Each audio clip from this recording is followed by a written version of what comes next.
प्रणाम दोस्तों, आज के वीडियो में आपका स्वागत है।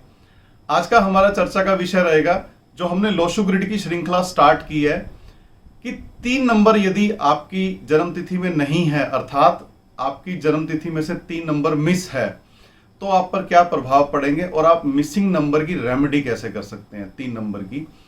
दोस्तों, यदि पहली बार आप चैनल पे हैं तो प्लीज सब्सक्राइब जरूर करें ताकि सारे वीडियो आपको मिलते रहें। हमारे पुराने वीडियो पे जिनके भी कमेंट्स आ रहे हैं, हम प्लान कर रहे हैं कि हफ्ते में एक वीडियो स्पेशली ऐसा बनाया जाए कि जिसमें उनके क्वेश्चन एंड आंसर लिए जाएं। तो आप कमेंट जरूर करें, जो भी आपकी क्वेरी है पुट करें। अगर इमीडिएटली हम आपके कमेंट का रिप्लाई नहीं कर पाएंगे तो क्वेश्चन एंड आंसर सेशन में आपको आपके कमेंट का आंसर जरूर मिल जाएगा। आज हम चर्चा करेंगे कि अंक 3 का आपके जीवन में महत्व क्या है, यदि वह आपके जन्म तिथि में से मिस हो जाता है तो उसका क्या प्रभाव पड़ेगा और आपको रेमेडी क्या करनी चाहिए। पहले तो हम ये जानते हैं कि 3 नंबर आपको आपकी लाइफ में भूमिका क्या अदा करेगा। दोस्तों, 3 नंबर वुड एलिमेंट अर्थात एयर एलिमेंट को रिप्रेजेंट करता है। ईस्ट इसकी डायरेक्शन है हमारे वास्तु के अंदर, और ये हमारे जीवन में आने वाली वृद्धि को, ग्रोथ को, सोशल लाइफ को रिप्रेजेंट करता है। आपको इंटेलेक्चुअल कैपेसिटी आपकी 3 नंबर से आती है। Knowledge, positive attitude, happiness, blessings of God, blessings of nature, आपकी मेमोरी, आपकी एबिलिटी, जो साफ सुथरा सोच की क्लैरिटी वाली जो एबिलिटी है, माइंड क्लैरिटी की जो एबिलिटी है, वो 3 नंबर से आपको मिलती है कि आप लॉजिकली कितना आप अपनी लाइफ के अंदर सोच सकते हैं। यदि ये 3 नंबर मिस हो जाएगा तो क्या प्रभाव होगा इसका आपके जीवन में। आपकी जन्म तिथि में सपोज 3 नंबर है ही नहीं, आप स्लाइड पे देख सकते हैं एक एग्जांपल के साथ। आपको किन किन चीजों की जीवन में कमी खलकेगी। पहली बात तो कोई अच्छा गाइड करने वाला नहीं मिलेगा। परमात्मा की शक्तियां कहते हैं कि हमें गुरु के द्वारा मिलती हैं, तो अच्छा गुरु जब तक आपको नहीं मिलेगा तो तब तक आप जीवन में भटके रहोगे, मार्ग नहीं मिल पाएगा। कॉन्फिडेंस आपका कम रहेगा, माइंड उलझा रहेगा, क्लैरिटी नहीं रहेगी दिमाग के अंदर आपके। हमेशा आज कुछ प्लान करोगे, कल कुछ प्लान करोगे, तीसरे दिन खुद फंस जाओगे कि करना क्या है वो आपको समझ ही नहीं आ पाएगा। और आप लाइफ के अंदर डिस्ट्रैक्शन फील करने लगोगे, नॉन क्रिएटिव हो जाओगे, इमेजिनेशन पावर भी जीरो होने लगेगी, क्रिएट कुछ नहीं कर पाओगे, अपना कुछ नहीं बना पाओगे, ग्रोथ जीवन में रुक जाएगी। एक लिमिट पे जाकर के आपको स्टॉप होना पड़ेगा, आपको रास्ता मिलना मुश्किल हो जाएगा यदि 3 नंबर की वाइब्रेशंस आपकी लाइफ में मौजूद नहीं है। चाहे वो जन्म तिथि के रूप में हो, चाहे आपके मकान के रूप में हो, चाहे आपके गाड़ी के नंबर के रूप में हो, किसी भी तरह से आपको 3 नंबर की वाइब्रेशन अर्थात बृहस्पति ग्रह की वाइब्रेशंस को एक्टिवेट करना जरूरी होगा यदि आप इन सब चीजों को अपनी लाइफ में महसूस करना चाहते हैं जिसकी अभी हमने चर्चा की। यदि हम हेल्थ की बात करेंगे तो सांस की बीमारियां, रेस्पिरेटरी सिस्टम से रिलेटेड बीमारियां आपको परेशान कर सकती हैं। आपका बार बार हो सकता है सोना गुम होने लगे या आपको गिरवी रखने की नौबत आ जाए यदि 3 नंबर की वाइब्रेशंस आपकी लाइफ में एक्टिवेट नहीं है। और सेल्फ एस्टीम, स्वाभिमान आपका टूट जाएगा अगर 3 नंबर आपका पॉजिटिव नहीं है लाइफ के अंदर, वाइब्रेशन उसकी एक्टिवेटेड नहीं है। तो अब रेमेडीज क्या कर सकते हैं। देखिए, जन्म तिथि आपके हाथ में नहीं है। हमारे कर्मों के अनुसार जो भी परमात्मा हमें जिस तिथि में जन्म देता है वो हमारे बस में नहीं है। सभी नंबर सबकी जन्म तिथि में मौजूद नहीं हो सकते। मेरी भी जन्म तिथि की यदि मैं बात करूंगा तो कुछ नंबर मिस होंगे, आपकी भी जन्म तिथि में कुछ नंबर मिस होंगे, वो हमारे हाथ में नहीं है। लेकिन कर्म आपको भगवान ने फ्री हैंड दे रखा है कर्म करने के लिए, तो रेमेडीज उस कर्म के अंतर्गत आती हैं। तो 3 तलों पे उपाय किया जाता है अंक शास्त्र के अंदर, माइंड के लेवल पे, बॉडी के लेवल पे और आपके वास्तु के अंदर। तो तीनों में क्या क्या उपाय करने हैं ये जानते हैं। यदि आप अपने माइंड लेवल पे उपायों की बात करेंगे तो सबसे पहले तो आपको किसी अच्छे गुरु की तलाश करके उनसे दीक्षा लेनी पड़ेगी। अगर दीक्षा नहीं ले सकते, आप जरूरी नहीं है कि आप हिंदू धर्म से हो, तो एटलीस्ट जो भी आपके बड़े धार्मिक स्थल हैं वहां पे जो भी आपका मतलब उपदेश देता है वहां पे उनकी गाइडेंस लेना शुरू करें। महीने 15 दिन में उनके पास जाएं, उनका आशीर्वाद लीजिए। किसी समस्या में फंस गए तो उनकी राय लीजिए, उनका ओपिनियन लीजिए, उस ओपिनियन को कंसीडर कीजिए।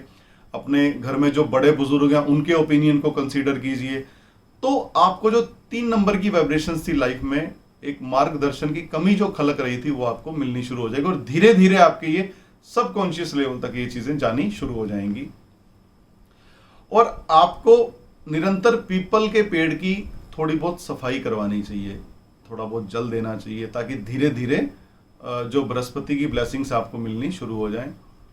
तीसरा आप उपाय कर सकते हैं, आप अंबा हल्दी का टीका लगा सकते हैं। ये रूटीन में लगाना शुरू कीजिए, 2 महीने 3 महीने धीरे धीरे आपका ये एक रूटीन हो जाएगा और बृहस्पति ग्रह आपका स्ट्रांग होना शुरू हो जाएगा। और यदि हम शारीरिक तल की बात करें कि आप अपनी बॉडी पे ऐसा क्या धारण कर सकते हैं कि जिससे आपको 3 नंबर की वाइब्रेशंस एक्टिवेट हो जाएं। यदि हम ब्रेसलेट की बात करेंगे तो आप रुद्राक्ष क्रिस्टल ब्रेसलेट आप धारण कर सकते हैं। स्लाइड पे आप देख सकते हैं कि किस तरह का दिखता है, आप इजीली आपको ऑनलाइन मिल जाएगा, कोई प्रॉब्लम नहीं है। और 5 मुखी रुद्राक्ष आप धारण कर सकते हैं अपने शरीर पे, क्योंकि आपको किसी भी तरीके से वुड एलिमेंट को अपनी लाइफ के अंदर इंसर्ट करना है। इन रूटीन में कुछ ना कुछ वुड एलिमेंट से जुड़ा हुआ आपके साथ रहना चाहिए। और कुछ नहीं समझ आए तो एक जो पेन आते हैं आजकल, तो जो बाहर वुडन कलर के पेन होते हैं वो वुडन के ही बने आते हैं। किसी आपका जो एज ए टूरिस्ट जब कहीं घूमने जाते हैं तो अक्सर वहां पे शॉपिंग करते हैं, तो ऐसी चीजें हमें मिल जाती हैं, तो आप वो ले सकते हैं। और आप येलो सफायर या येलो टोपाज किसी अच्छे एस्ट्रोलॉजर की राय लेकर के, किसी अच्छे कंसल्टेंट से आप डिस्कस करके आप धारण कर सकते हैं। तो ये वो रेमेडीज थी जो आप अपने शरीर पे धारण कर सकते हैं। और यदि हम वास्तु के दृष्टिकोण से बात करें कि घर में आपको क्या 1-2 चीजें इंप्लीमेंट करनी है जिससे 3 नंबर की वुड एलिमेंट की वाइब्रेशंस आपकी लाइफ के अंदर एनहेंस हो जाएं, आप एक वुड का कोई पेन स्टैंड लगा सकते हैं। कोई एंटीक जो स्टैचूज होते हैं हमारे, आप जैसे कि गौतम बुद्ध का स्टैचू लकड़ी का लगा सकते हैं आप, उसमें धर्म भी जुड़ गया, वुड एलिमेंट भी जुड़ गया और बृहस्पति ग्रह भी कहीं ना कहीं से उसके अंदर आकर के जुड़ गया। कैसे भी करके आप कुछ ना कुछ वुडन आइटम्स को अपनी लाइफ में एनहेंस करिए। कुछ ऐसी आइटम्स जिसमें दूसरी चीजों में भी ऑप्शन अवेलेबल हो और वो वुड में भी आती हैं, तो उसको इंप्लीमेंट आप अपने घर के अंदर करें। जैसे पेन स्टैंड है, पेन स्टैंड प्लास्टिक का भी आता है, लोहे का भी आता है। ज्यादातर प्लास्टिक और लोहे का आपको घरों में मिलेगा, लेकिन जिनके जीवन में 3 नंबर की वाइब्रेशंस की कमी है उनको लकड़ी का पेन स्टैंड यूज करना चाहिए। आप अपने घर की ईस्ट डायरेक्शन के अंदर कुछ भी लकड़ी से बना हुआ सामान जरूर रखें। कुछ ना कुछ आपको ईस्ट डायरेक्शन में लकड़ी से बना हुआ सामान रखना है। और ग्रीनरी अपने घर में प्रयास करें कि बढ़ा दें थोड़ी सी। और यदि ईस्ट की डायरेक्शन में आप ग्रीनरी का इस्तेमाल करेंगे तो आपको ज्यादा बेनिफिट मिलेगा। अगर घर के अंदर है, ईस्ट ओपन टू स्काई नहीं है, आजकल ऐसे प्लांट भी आ गए हैं जो छांव में भी रहते हैं, घर के अंदर भी ऐसे डेकोरेशन आप रख सकते हैं, तो उनका आप इस्तेमाल कीजिए। और मोर पंख आप अपने घर की नॉर्थ ईस्ट डायरेक्शन में लगाएं, क्योंकि वैदिक अंक ज्योतिष के अंदर 3 नंबर की डायरेक्शन नॉर्थ ईस्ट डायरेक्शन मानी गई है। तो वहां पे आप मोर पंख का इस्तेमाल करिए, मोर पंख लगा दीजिए। और ग्रीन सीनरी आप ईस्ट डायरेक्शन के अंदर लगा सकते हैं। तो जब आप इन उपायों में से आप तीनों तलों पे, अपने शारीरिक तल पे, अपने दिमाग के तल पे, अपने वास्तु के तल पे, जब एक एक रेमेडी इन तीनों में से सिलेक्ट करके आप जब अपनी लाइफ के अंदर इंप्लीमेंट कर दोगे, तो आपको 3 नंबर की वाइब्रेशंस आपकी लाइफ में एक्टिवेट हो जाएंगी। और धीरे धीरे जो मिसिंग नंबर आपकी जीवन में था, ये 3 नंबर, उसकी आपको कमी कम महसूस होगी। अगर सब्सक्राइब नहीं किया तो प्लीज सब्सक्राइब जरूर करें, ताकि सारे वीडियो आपको मिलते रहें। जल्दी मिलते हैं नेक्स्ट वीडियो में 4 नंबर के वीडियो के साथ। तब तक इजाजत दीजिए, नमस्कार।